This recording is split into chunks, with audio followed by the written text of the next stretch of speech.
nggak lepas dari latihan ya pada saat Latihan. karena saya juga sering latihan sendiri, cara syuting arah gawang sampai sebelah mana, karena di box 16 itu kalau memang striker yang murni mereka harus kuasai daerah 16 itu. Bola di ujung box mana ya kita udah tahu gawang di mana gitu.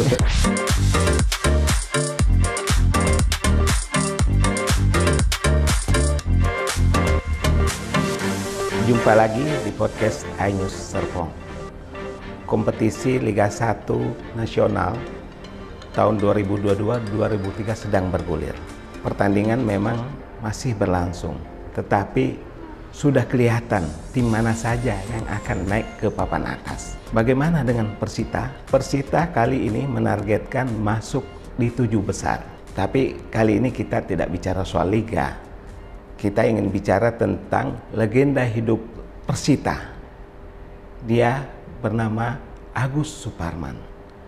Pak Agus ini bukan hanya pemain.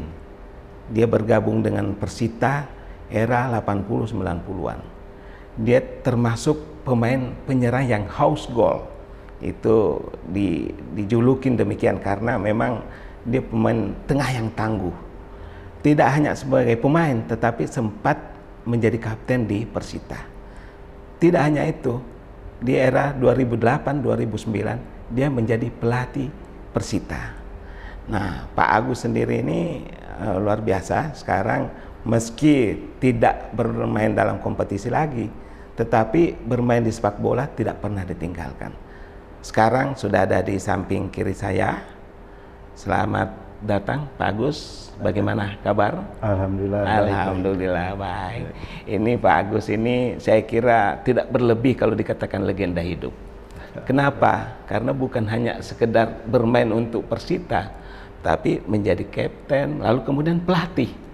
Ini tidak semua orang bisa melalui ini, betul nggak Pak Agus? Betul. Biasanya kan jadi pemain, habis selesai bermain selesai. Ini jadi pelatih. Ya. Tentu menarik kita menyimak kisah dari Pak Agus Suparman ini. Nah, sekarang kan sudah tidak bermain secara resmi lagi ya di klub. Nah, saya kira itu sudah beberapa waktu lalu. Tapi kemudian masih tetap aktif bermain bola. Ya. Nah, bisa diceritakan sekarang gimana kegiatannya? Aktivitas saya sekarang ini tetap fokus di pegawai negeri ya. Oh, Jadi saya masih aktif di pemerintah daerah Kabupaten Tangerang. Okay. Nah, terus sehari-hariannya masih tetap main sepak bola walaupun seminggu 2 kali gitu. Nah, terus kegiatan saya di PNS itu ya cukup lumayan sibuk lah gitu. Karena memang di tempat perizinan yang memang kegiatannya banyak gitu. Banyak ya. Kepelatihan juga masih menangani tim ya, walaupun bukan tim profesional ya, tim amatir gitu. Jadi saya megang tim itu tim para alumni STPDN. Alumni STPDN. Alumni STPDN, dan itu saya masih melatih. Karena mereka juga punya kejuaraan tiap triwulan, artinya tiap 6 bulan sekali mereka ada turnamen. Ada kompetisi ya Pak ya. Tetap latihan untuk menghadapi turnamen itu. Jadi sepak bola ini sudah menjadi bagian dari hidup. Betul, Pak Agus sendiri.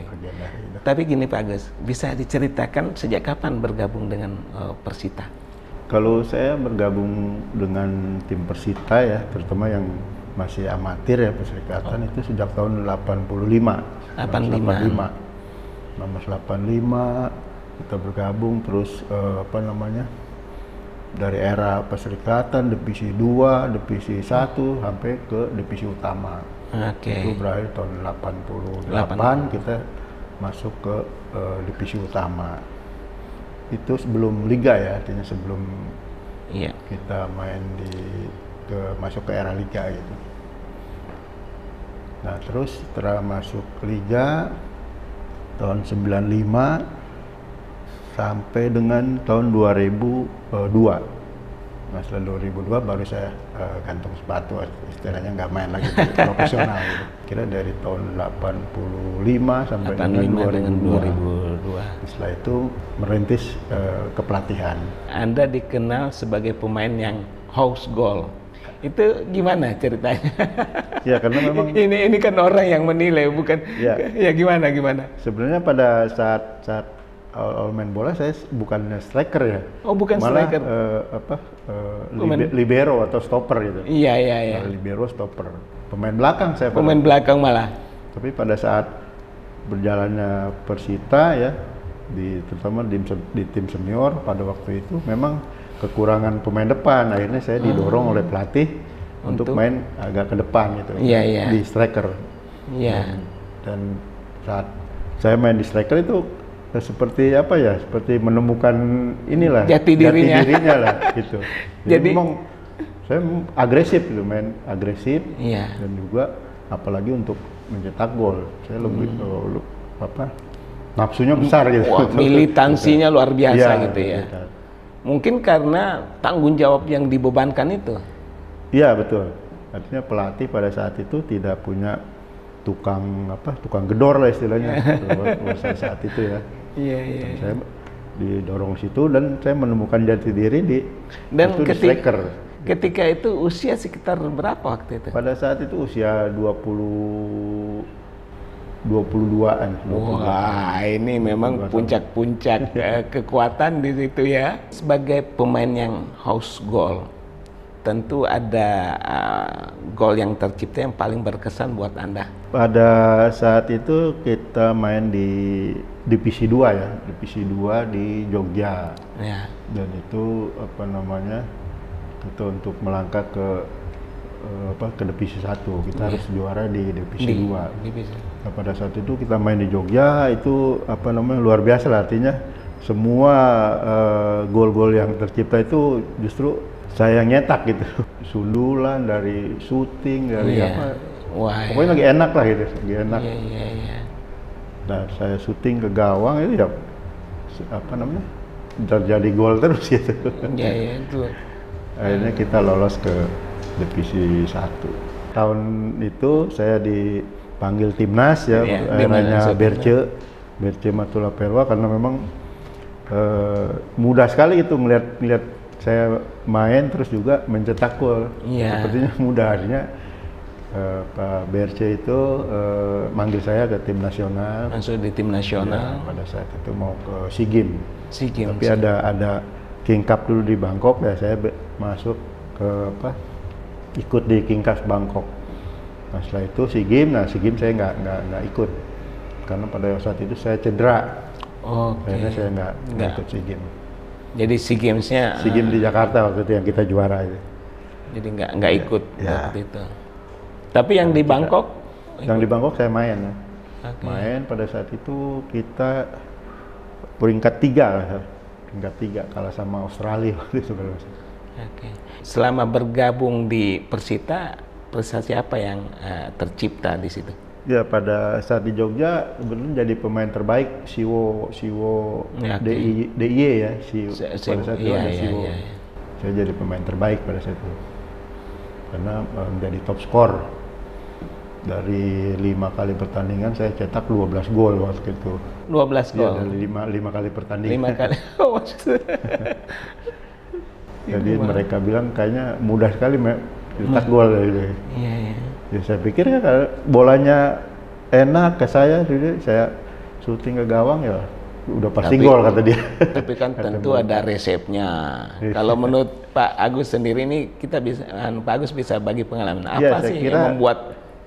Nggak lepas dari latihan ya pada saat latihan. Karena saya juga sering latihan sendiri di luar latihan tim ya. Saya ikut latihan sendiri. Cara syuting di arah gawang sampai sebelah mana. Karena di box 16 itu kalau memang striker yang murni mereka harus kuasai daerah 16 itu. Artinya kalaupun bola di ujung box mana ya kita udah tahu gawang di mana gitu. Tapi pada saat dapat bola itu ya kita tinggal tinggal arahkan aja bolanya gitu. Tapi kadang-kadang kita ini sebagai penonton lihat, waduh ini mudah banget nih kalau tembak, tapi bolanya lambung gitu. Ya itu artinya berkat latihan sendiri. Latihan sendiri. Jadi insting, timing juga. Gitu. Kemudian setelah di Persita yang cukup lama, Pak Agus sempat bergabung dengan klub lain? Ya, saya setelah 85-88 bawa Persita masuk ke divisi utama pada saat itu ke Perserikatan. Nah, saya langsung direkrut sama Pelita Jaya Galatama pada saat itu ya. Galatama. Saya dari amatir saya pindah ke Galatama tahun 88. Ya, bergabung dengan Pelita Jaya. Pada saat itu dilatih oleh Benny Dolo pada saat itu. Saya direkrut situ selama 2 tahun ya. Di situ saya Pelita Jaya juara Galatama pada saat itu. Nah, terus ikut Piala Winners Asia, terus Piala Champion Asia. Iya. Nah, setelah itu saya balik lagi ke Persita. Zaman Pak Agus masuk di bermain di kawasan Asia ini, ya. Lawan terberat siapanya? Pada saat itu cuma Esteglal ya dari Iran itu yang Thailand? Enggak. Iran. Kalau Thailand enggak? Kan kita nggak ketemu nggak ketemu klub Thailand. Kita di ASEAN dulu pada saat itu, Kuala Lumpur, Singapura sama Brunei klubnya. Nah, kita juara dan baru kita ke Champion Asia gitu. Nah, pertanyaan ini saya ajukan karena kita kok susah menang melawan Thailand, Pak. Ya. Ya memang udah ini duluan, udah trauma duluan kayaknya. Iya. Tapi kalau sekarang sih enggak lah ya. Dengan latihan yang bagus. Ya.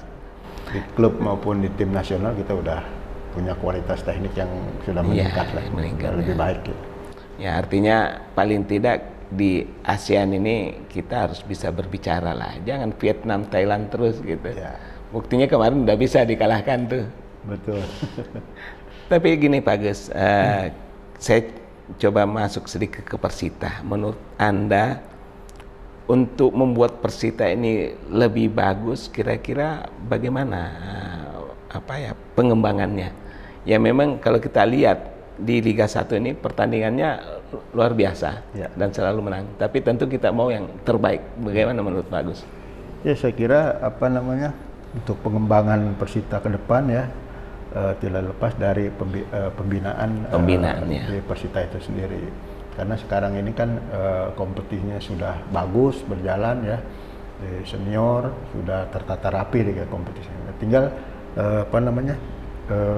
yang di bawahnya ini artinya usia 20, usia 18 atau usia 16, bahkan sekarang sampai usia 14 sudah ada kompetisinya, yaitu Elite Pro yang sekarang dijalankan oleh PSSI.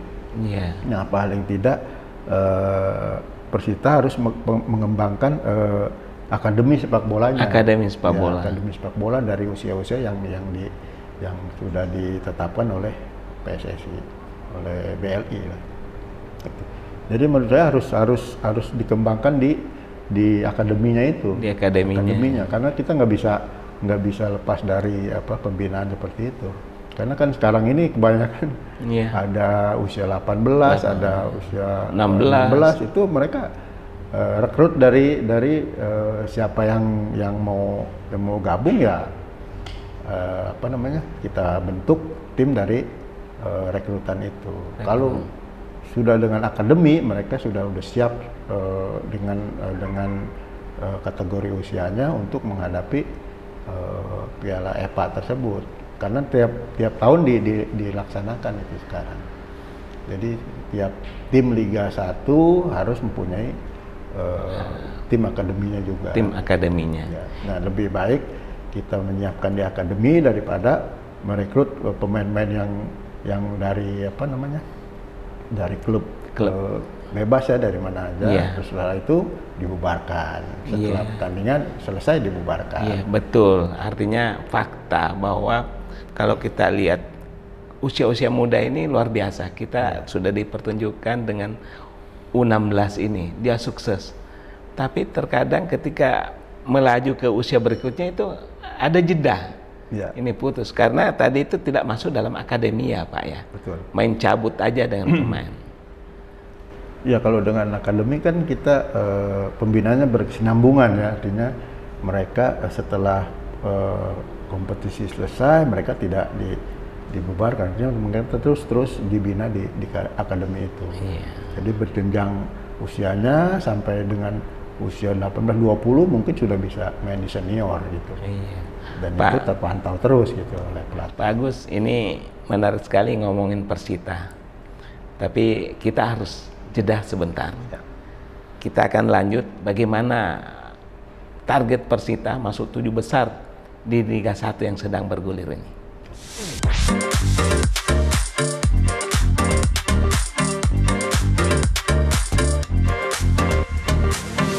Dalam Liga 1 tahun ini kelihatannya Persita cukup ngotot bermain.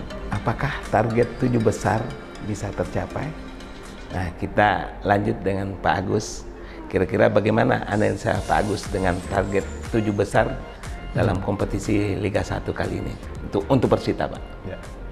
Dengan manajemen memasang target 7 besar itu bisa tercapai lah, artinya dengan konsistensi permainan. Konsistensi. Saya lihat dari permainan itu meningkat ya, artinya dari segi hasil ya, karena terus terang mereka ngotot sekali untuk memenangkan pertandingan. Itu sudah terjadi, artinya mereka sudah memenangkan beberapa pertandingan walaupun kalah, tapi secara permainan mereka tidak kalah gitu. Dan kalaupun kalah angkanya tipis-tipis saja. Artinya kembali 1-0 atau 2-1. Iya, betul. Nah, contohnya waktu lawan Persija ya, waktu itu pada saat sudah draw 1-1, tapi saat akhir itu kena penalti. Dan itu contohnya, artinya dari segi permainan mereka nggak kalah. Saya kira untuk target 7 besar itu ya bisa terrealisasi lah. Pak Agus sebagai mantan pelatih Persita tentu bisa memantau kira-kira lini mana yang harus dibenahi saat ini. Kira kekurangan dari Persita ya masa transisi, artinya pada saat mereka menyerang kadang-kadang di belakangnya itu kurang ngepres gitu, artinya masih ada lubang di belakang. Jadi pada saat menyerang terus kena serangan balik, ya itu yang sering kita kecolongan gitu. Artinya pressernya tidak fokus untuk terus menekan lawan gitu, walaupun kita dalam keadaan menyerang gitu. Tapi kalau striker yang house goal sudah kelihatan nggak? Iya, kalau penyerang saya kira sudah kelihatan. Ini bicara soal pengalaman dari Pak Agus. Saya kira ngototnya ya. Pemain depannya sekarang udah ngotot, terutama Pergonji, terus juga Wildan ya, ada pemain lokal. Terus gelandangnya juga Pidal yang cukup kreatif ya, karena dari Pidal itu kreatornya bisa memberikan umpan-umpan yang cukup akurat untuk para striker gitu. Tapi apakah lawan-lawan yang terberat ini menurut Anda siapa aja? Saya kira sudah lewat ya, artinya Madura United, juga Persija kita sudah lawan. Ya. Tinggal Persib, artinya Persib bisa inilah, kita bisa mengimbangi lah. Alfredo ini sudah tahu cara mainnya Persib ya. Sebagai bekas pemain, lalu kemudian kapten di sebuah kesebelasan yang cukup disegani, lalu menjadi pelatih. Ini catatan yang luar biasa menurut saya. Lalu gimana melihat Anda perkembangan sepak bola nasional? Iya, saya kira perkembangan sepak bola nasional sekarang sudah cukup lebih baik ya. Maksudnya lebih baik, bukan yang terbaik, tapi udah lebih baik. Lebih gitu, baik ya. Dari yang kemarin, karena kita ambil contoh pada saat tim nasional senior 2 pertandingan melawan Kurakau ini ya sudah bisa memenangkan pertandingan dengan peringkat Kurakau yang di bawah 100 ya. Di bawah 100, kalau nggak salah 89. 85 ya? 85. Kita masih 150-an. 152 karena 2 kali memenangkan pertandingan ini dia naik peringkat tuh. Ya.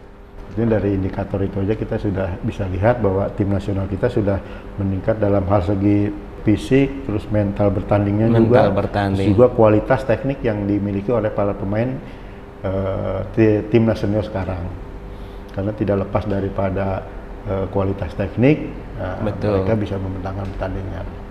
Jadi dengan fisik yang cukup baik, terus juga teknik permainan sepak bola yang mereka mainkan itu sudah enak dilihatnya gitu, sudah enak, sudah teratur, sudah bisa chemistry antara pemain lain dengan pemain lainnya. Gitu. Jadi jalan lah teknik. Udah nyambung gitu ya. Yang diinginkan Sintayong itu sudah jalan. Ibaratnya timnas sekarang nih lagi nunggu lagi haus-hausnya pertandingan mana lagi yang harus dihadapin. Tapi yang menjadi persoalan juga ini di Indonesia, kenapa kita susah membentuk tim yang solid, Pak? Apa persoalannya? Timnas Indonesia sekarang udah lebih baik. Karena pada saat ke belakang, pada sebelum era Sintayong ya, itu karena pelatihnya cuma diberikan kesempatan 1 atau 2 tahun atau kayak semacam Piala AFF 1 tahun selesai udah. Jadi nggak ada berkesinambungan untuk membina. Kalau Sintayong ini memang sejarah baru timnas mengontrak pelatih, dia melatih tim usia 19 juga, dia melatih usia U20 dan senior.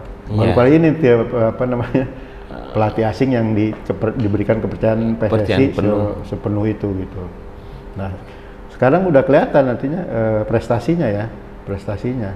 Karena yang di timnas sekarang itu yang dominan malah pemain-pemain yang usia 19, usia 20. Usia 20 ya. Jadi combine dengan senior yang beberapa gitu. Di indikatornya kita bisa memenangkan pertandingan dari timnas peringkat 85, kita bisa kalahkan malah 2 kali bisa kita kalahkan. Iya, gitu. Dan kemudian kalau kita lihat dari sisi kesejahteraan pemain gimana, Pak? Kesejahteraan pemain udah nggak problem lagi ya untuk masa sekarang ini ya. Kita bandingkan zaman Pak Agus itu. Saya dulu perserikatan. Itu mikirnya cuma hanya main bola aja. Nggak mikir yang lain-lain gitu. Nah setelah zaman era Galatama, terus Liga ya itu udah ada perubahan yang cukup bagus lah untuk kesejahteraan pemain. Apalagi saat ini gitu ya. Dengan sponsor yang masuk dengan klub-klub, ya itu sudah menjamin klub itu untuk menjalani kompetisi dengan tidak mengurangi lagi hak-haknya para pemain. Menarik bahwa bola ini bukan lagi untuk zaman sekarang ya. Artinya bukan lagi sekedar untuk bermain memenuhi hobi, tapi sudah unsur bisnisnya nggak bisa dilewatkan lagi. Profesionalnya itu. Tapi saya kembali tadi ada pertanyaan Pak Agus yang menarik soal akademi ini. Nah ini kan baru-baru ini Pak Presiden meresmikan di Papua. Artinya kantong-kantong penyumbang atau penyuplai pemain ini kan seharusnya harus ada akademi di situ, Pak ya. Kalau sekarang ini akademi yang ada itu coba beberapa klub ya yang klub sama Persib Bandung, terus Persipura baru mau mulai. Kita Persita juga sudah ada tapi baru yang usia 18. Usia 18 yang ke bawahnya belum tertata itu. Yang punya akademi itu justru prestasinya lebih dominan gitu. Kelihatan ya. Persib kemarin kan dari usia 18, usia 16 dia menguasai elite pro itu. Yang usia 18, usia 16, bahkan usia 14 Persib bisa masuk final juga. Iya. Gitu. Jadi berkesinambungan lah kalau di akademi itu. Kalau dari sisi pelatih bagaimana menurut Pak Agus? Kalau pelatih kan sekarang udah banyak banyak lisensi dan pelatih PSSI juga terus menerus memberikan peluang kepada para mantan pemain atau siapapun untuk ikut kursus-kursus pelatih itu. Dan itu juga instrukturnya setelah sudah cukup bagus ya, artinya dari instruktur AFC maupun dari lokal sendiri. Dan setiap tahun itu PSSI mengadakan lisensi A, lisensi B atau lisensi C.